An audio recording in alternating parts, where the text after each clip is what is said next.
மச்சி, மஸ்கட்லயே எவ்வளவு நாள் தான் ஓட்டுறது? ஊர்ல போய் செட்டில் ஆகிறதுக்கு நல்ல ஒரு பிசினஸ் பிளான் வச்சிருக்கேன். என்ன தெரியுமா? ஒரு ஜன் தத்துவம் என்ன சொல்லுகிறது என்றால், 3 பேர் ஊருக்கு போறோம், 4 ஏக்கர் இடம் வாங்குறோம், பிளாட்டை போடுறோம், விற்கிறோம், பைசா அள்ளுறோம். எப்படி? அடையா இப்ப ரியல் எஸ்டேட்டே ஃபுல்லா டவுனா இருக்கு. எங்க பார்த்தாலும் இடம் இருக்கு, யாரும் வாங்குறதுக்கு காசு இல்லன்னு இருக்காங்க. சரி. எப்ப இந்த ஜிஎஸ்டி வந்து அதோட அவ்வளவுதான். என்கிட்ட வேற ஒரு சூப்பர் ஐடியா இருக்கு. என்ன?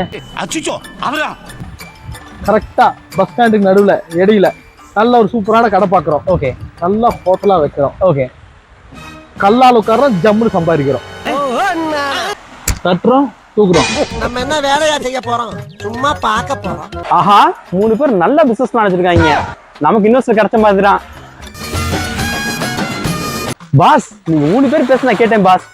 நல்ல பெரிய பிசினஸ் பண்ணலாம் நம்ம. நீங்க எவ்வளவு இன்வெஸ்ட்மென்ட் பண்ண போறீங்க நீங்க? எங்க கிட்டயா? என்கிட்ட ஒரு 40 இருக்கு, இவன்ட்ட ஒரு 20 இருக்கு, இவன்ட்ட ஒரு 10 இருக்கு. ஆஹா, 40, 20, 10, 70. பாஸ், பெரிய பிசினஸே பண்ணலாம் பாஸ். சொல்லுங்க பாஸ், எப்ப நம்ம ஆரம்பிக்கலாம்? 70 கடனா இருக்கு, கடனை அடைச்சிட்டா ஆரம்பிச்சிடலாம். என்னது கடனா? இன்னும் 10 வருஷம் நீங்க மஸ்கட் ஊருக்கு போக மாட்டீங்கடா. தட்டுறோம், தூக்குறோம் இல்லையா?